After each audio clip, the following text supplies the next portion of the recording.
Kate. Well, I'm really happy that you guys are going to allow some leeway on actually having to write out the case studies. I definitely needed a break from the writing, so I'm going to do this video to make it easy for me to explain to you what I did for the Gamify case study.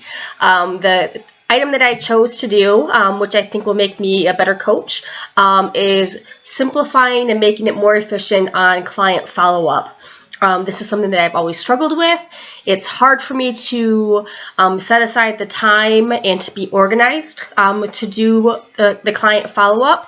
So that's why I chose this, because I know if I do this right and do it something that I can be confident in and make it fun, I will be a more successful coach using it. So how I am going to gamify my client follow-up.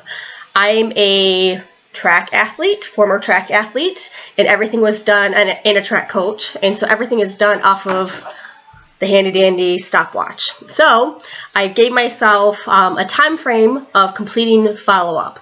So depending on what I had to do, I set a watch. Not necessarily not every time I had to do it was based on completing it within a specific time. It was more of just setting the clock and seeing how long it took.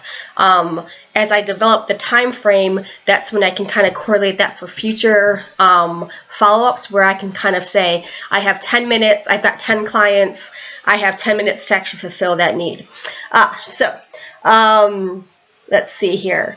So the first thing I wanted to try to do was to make everything more efficient, was to, in my Evernote app on my phone, is create several messages that I can copy and paste for follow-up. So I have a follow-up message after I talk to a client initially, thanking them for their time and that I am behind them on helping them with their habit for the upcoming 2 weeks. And then I have a 3-day follow-up, checking in to see that they've gotten started and if they have any questions. A 7-day follow-up. I actually have 2 of these in case they haven't responded to the 3-day. I have one 7-day follow-up asking if I haven't heard from you yet. What can I do to help you? And then I have another one saying, hey, we're in it for you've done it for a whole week. Congratulations, way to go.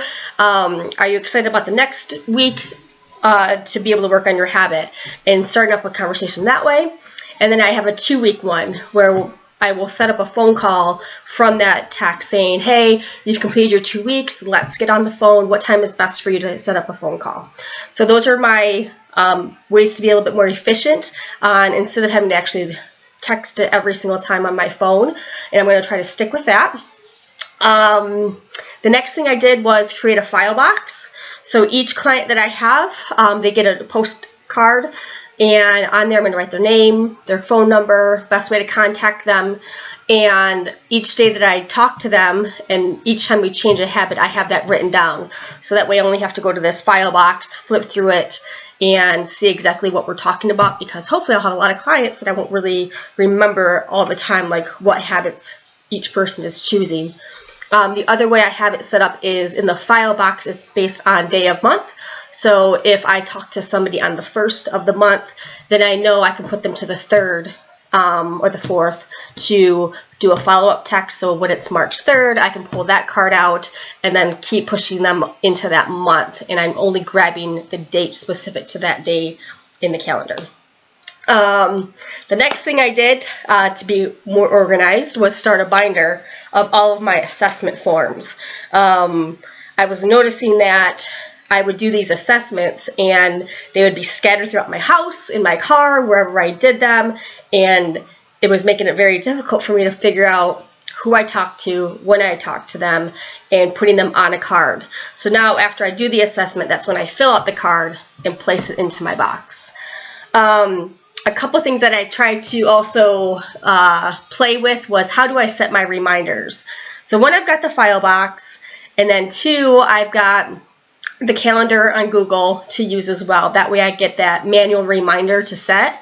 The other fun thing I used was Alexa in my house, which I think out of those 2, the calendar and Alexa, the calendar is going to be a little bit more useful, just because if I'm not at home, I will get that reminder on my phone wherever I am, where Alexa I was having an issue with, because if I set the reminder, say for Sunday at noon, if I was at home, I would miss that reminder, and that would kind of not be the point of setting a reminder if you can't hear it.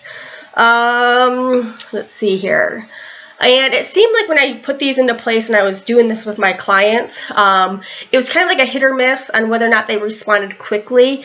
So I've got to figure out maybe within each client on who the texting works better for, and maybe who works better with like Facebook message or actually getting on the phone and actually calling them up. So I think I have to work through that part of the process of client follow-up. But I probably had about, let's see, almost half of the people have responded to me back on the texting. So I do think that that is a good way for me to communicate with them. I'm just not sure if it's going to work for everybody. So yeah, so I got to figure that part of that out. And yeah, so I'm hoping that this kind of answers all those questions exactly on what the requirements are in doing this case study. So have a great day. Hopefully you enjoyed not having to read another case study, and instead of me actually verbalizing it to you. Have a great week.